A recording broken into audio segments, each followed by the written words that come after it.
Hello friends, नमस्कार। स्वागत है आपके अपने यूट्यूब चैनल भूमिका स्टडी में। कल के साधारण ब्याज के प्रसंग में ही आगे के सवाल।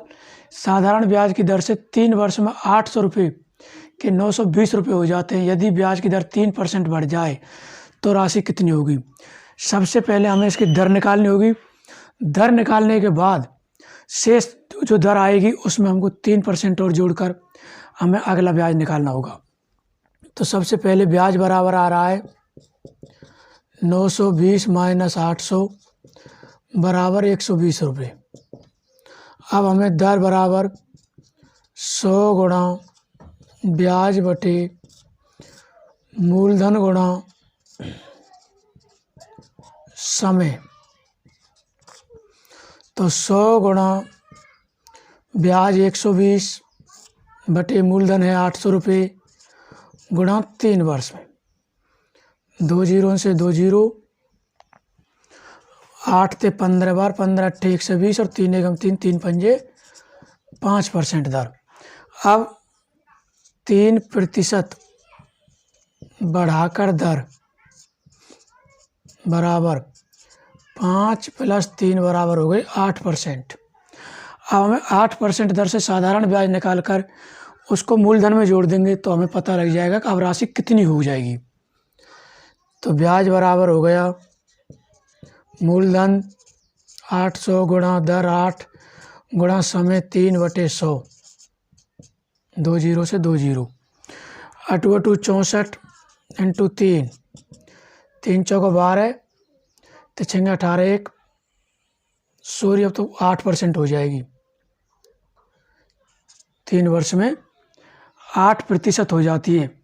तो 8 बटू 64 इंटू 3, 3 चौका 12, तो 6 18 1 19, 192 रुपये।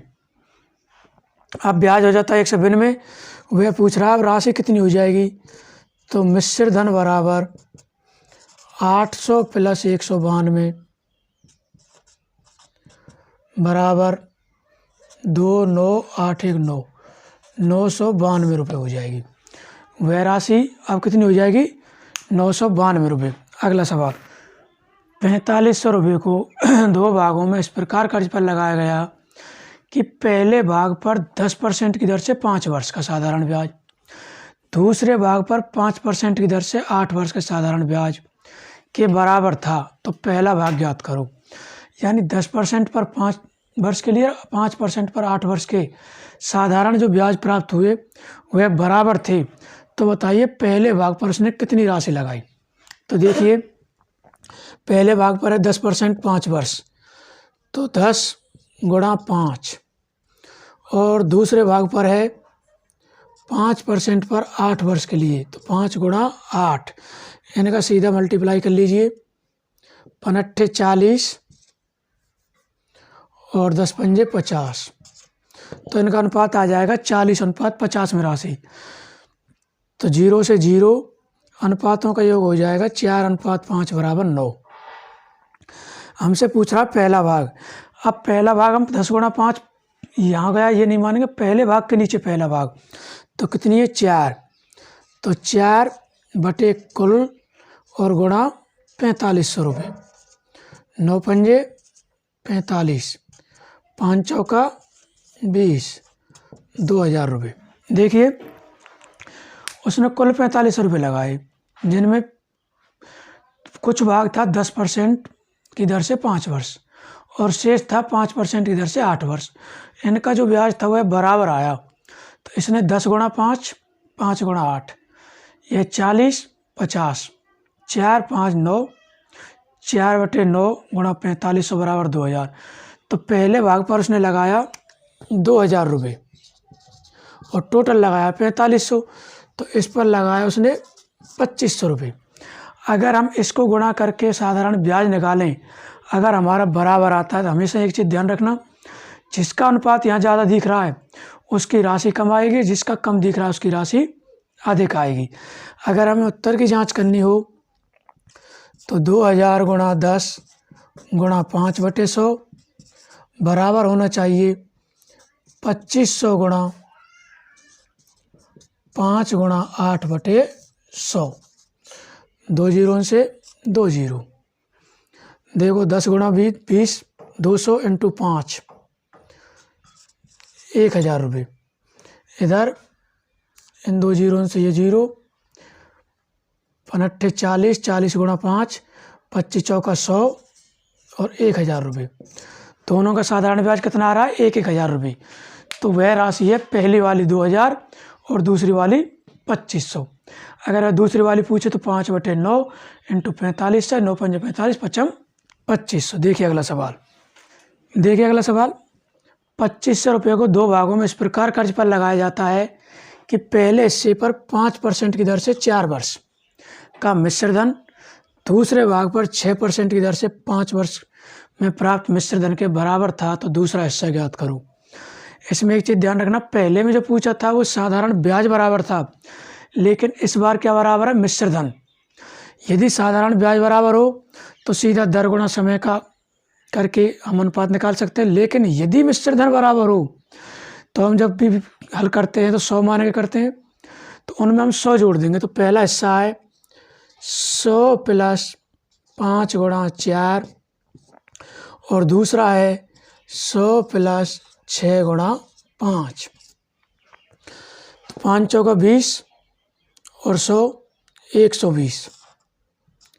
यह कितना होगा? 120। और यह हो जाएगा 56, 30 और 100 130 रुपये। दोनों के अगर इसमें होता साधारण ब्याज बराबर तो 100 को नहीं लिखते, सीधा कर लेते, लेकिन इसमें है मिश्र धन बराबर, तो दोनों और तो 100 जोड़ देंगे गुणा करके। 5 चौका 20 और 100 120, 5 छंगे 30 और 100 130, 2 जीरो से 2 जीरो। अनुपातों का योग हो जाएगा 13 प्लस 12 बराबर 25। अब हमसे कौन सा हिस्सा पूछ रहा है? दूसरे का अनुपात रह गया 12, तो दूसरा हिस्सा बराबर 12/25 गुणा 2500। 25 से 25, 100 बार ये हो गया, तो 1200 रुपये। ये आया 1200, और इसको चाहे 13/25 गुणा 2500 करके निकाल लो, जब 13 से आएगा, या फिर 25 से में तो सीधा 12 से घटा के जब भी 13 से ही आएगा। अगर इसकी भी उत्तर की जांच करनी हो तो 12 से गुणा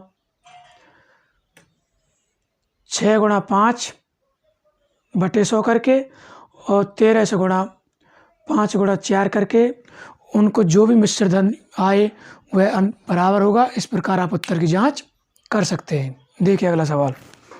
मोहन ने 12,000 रुपये की एक राशि 10% की दर से साधारण ब्याज पर तथा दूसरी राशि 20% प्रतिवर्ष की दर से निवेश की।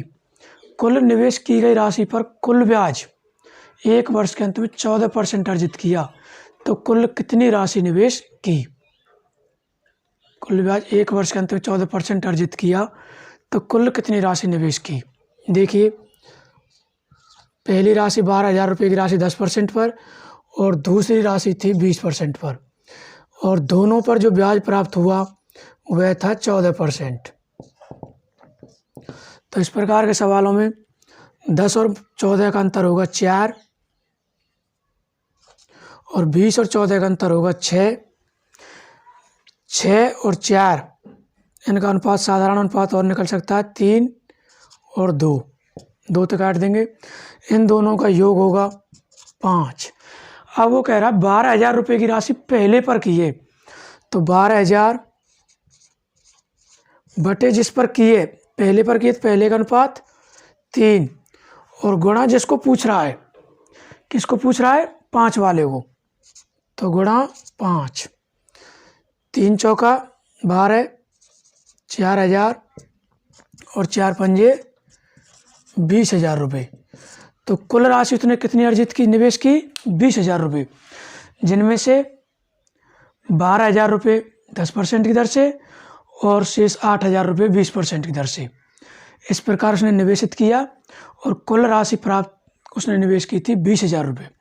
20,000 रुपये पर 14% ब्याज और 12,000 रुपये और 8,000 रुपये पर इस ब्याज के बराबर ही आएगा। इस प्रकार आपके साधारण ब्याज के जो शेष सवाल रहे हैं उनको हम कल पुनः कराएंगे। कल इस प्रश्नावली को जितने 8-10 जो भी सवाल होंगे पूरा करेंगे। इसलिए आप अधिक से अधिक लाइक शेयर और सब्सक्राइब करें। धन्यवाद।